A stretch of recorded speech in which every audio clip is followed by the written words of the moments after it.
அவர்காம் டெல்லி முதலமைச்சர் அரவிந்த் கெஜ்ரிவாலுக்கு அமலாக்கத்துறை வழக்கில் உச்சநீதிமன்றமே ஜாமீன் வழங்கிய போதிலும் சிபிஐ வழக்கில் ஜாமீன் கிடைக்காததால் அவரது ஜாமீன் மனு மீதான தீர்ப்பு ஒத்திவைக்கப்படுவதாக இன்று டெல்லி உயர்நீதிமன்றம் உத்தரவிட்டிருக்கிறது. கடந்த மார்ச் மாதம் 21ஆம் தேதி அமலாக்கத்துறையால் கைது செய்யப்பட்டு டெல்லி முதலமைச்சர் அரவிந்த் கெஜ்ரிவால் திகார் சிறையில் அடைக்கப்பட்டார். அதற்கு பிறகு 2 முறை அவருக்கு உச்சநீதிமன்றமும் கீழமை நீதிமன்றமும் ஜாமீன் வழங்கியிருக்கிறது. இருந்த போதிலும் சிபிஐ நீதிமன்றத்தில் இந்த சட்டவிரோத பண பரிமாற்ற வழக்கின் கீழ் அவர் கைது செய்யப்பட்ட அவருக்கு தொடர்ந்து ஜாமீன் வழங்கப்படாமல் ஜூலை 25ஆம் தேதி வரை அவரது காவல் நீட்டிப்பு உத்தரவு பிறப்பிக்கப்பட்டிருந்தது.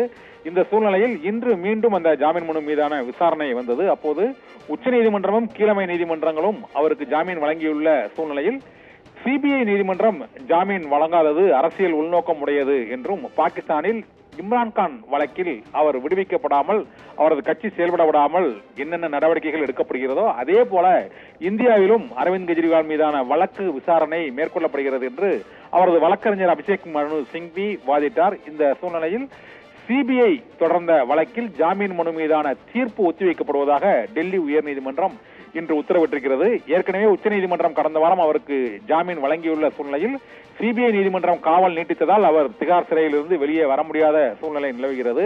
இதனால் சிபிஐ வழக்கில் அவருக்கு ஜாமீன் கிடைத்தால் மட்டுமே அரவிந்த் கெஜ்ரிவால் திகார் சிறையிலிருந்து வெளியே வர முடியும். இந்த வழக்கில் தான் தீர்ப்பு ஒத்திவைக்கப்பட்டிருக்கிறது. ஆபிரகாம்.